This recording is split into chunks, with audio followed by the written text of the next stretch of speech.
حضرت عمر رضی اللہ عنہ کی بیٹی حضرت حفصہ رضی اللہ عنہ کو حضور صلی اللہ علیہ وآلہ وسلم نے کیوں طلاق دی؟ جیسے ہی حضرت عمر رضی اللہ عنہ نے یہ خبر سنی کہ حضور صلی اللہ علیہ وآلہ وسلم نے ان کی بیٹی کو طلاق دے دی ہے تو حضرت عمر رضی اللہ عنہ اتنے زیادہ پریشان ہوئے کہ زمین سے مٹی اٹھا کر اپنے سر پر ڈالنے لگے اور روتے ہوئے کہنے لگے کہ بسم اللہ الرحمن الرحیم۔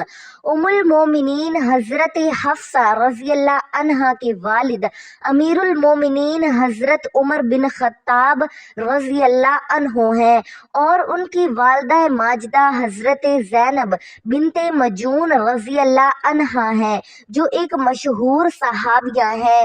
حضرت حفصہ رضی اللہ عنہا کی پہلی شادی حضرت نیس بن حذیفہ الصحمہ رضی اللہ عنہ سے ہوئی تھی اور وہ اپنے شوہر کے ساتھ مدینہ طیبہ ہجرت بھی کر چکی تھی، لیکن جنگ بدر یا احد میں ان کے شوہر زخمی ہو کر وفات پا گئے اور وہ بیوہ ہو گئیں۔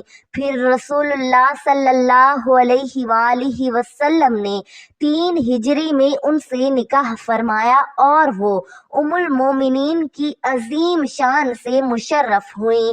حضرت حفصہ رضی اللہ عنہا ایک بلند حوصلہ، فہم و فراست اور سخاوت والی خاتون تھیں، حق گوئی اور حاضر جوابی میں ممتاز، روزہ دار اور عبادت گزار رہتی تھیں۔ ان کے مزاج میں کچھ سختی تھی، اس وجہ سے حضرت عمر رضی اللہ عنہ ہمیشہ فکر مند رہتے تھے کہ کہیں ان کے کسی سخت کلام سے حضور صلی اللہ علیہ وآلہ وسلم کا دل آزردہ نہ ہو، چنانچہ آپ رضی اللہ عنہ بار بار فرماتے تھے، اے حفصہ، جو چیز تمہیں چاہیے وہ مجھ سے طلب کر لیا کرو، خبردار کبھی حضور صلی اللہ علیہ وآلہ وسلم سے کسی چیز کا تقاضا نہ کرنا اور ان کی دل آزاری ہرگز نہ کرنا۔ اگر حضور ناراض ہو گئے تو اللہ کے غضب میں گرفتار ہو جاؤ گی۔ حضرت حفصہ رضی اللہ عنہا نہ صرف عبادت گزار تھیں بلکہ فقہ و حدیث میں بھی نمایاں مقام رکھتی تھیں۔ انہوں نے رسول اللہ صلی اللہ علیہ وآلہ وسلم سے 60 احادیث روایت کی، جن میں سے 5 احادیث بخاری شریف میں مرکوز ہیں اور باقی دوسری کتب میں درج ذیل ہیں۔ ان کے شاگردوں میں صحابہ اور تابعین شامل تھے، جن میں ان کے بھائی عبداللہ بن عمر رضی اللہ عنہ بھی شامل ہیں۔ شعبان 45 ہجری میں مدینہ منورہ میں ان کی وفات ہوئی۔ اس وقت حضرت امیر معاویہ رضی اللہ عنہ کی حکومت تھی اور مروان بن حکم مدینہ کا حاکم تھا، جس نے ان کی نماز جنازہ پڑھائی اور قبر تک جنازہ لے گیا۔ حضرت ابو ہریرہ رضی اللہ عنہ نے جنازہ قبر تک اٹھایا اور ان کے بھائی اور بھتیجے انہیں قبر میں اتار کر جنت البقیع میں دفن کیا۔ وفات کے اس وقت ان کی عمر 63 یا 66 برس تھی۔ جب حضور صلی اللہ علیہ وآلہ وسلم نے حضرت عمر کی بیٹی کو طلاق دی تو اس دن حضرت عمر رضی اللہ عنہ کے لیے سب سے زیادہ دکھ بھرا دن تھا۔ وہ اتنے غمگین ہوئے کہ زمین سے مٹی اٹھا کر اپنے سر پر ڈالنے لگے اور کہنے لگے، اب عمر اور اس کی بیٹی حفصہ کی کوئی حیثیت نہیں۔ حضرت عمر رضی اللہ عنہ وہ عظیم ہستی ہیں جن سے اسلام کی خدمت میں بے پناہ کردار ادا ہوا۔ آپ رضی اللہ عنہ نے حضور صلی اللہ علیہ وآلہ وسلم کے بعد 10 سال تک عدل و انصاف کا نظام قائم کیا اور دنیا کو حیران کر دیا، بلکہ اس مضبوط انسان کی زندگی میں بھی وہ لمحہ آیا جب ان کی بیٹی طلاق کی مصیبت سے گزری۔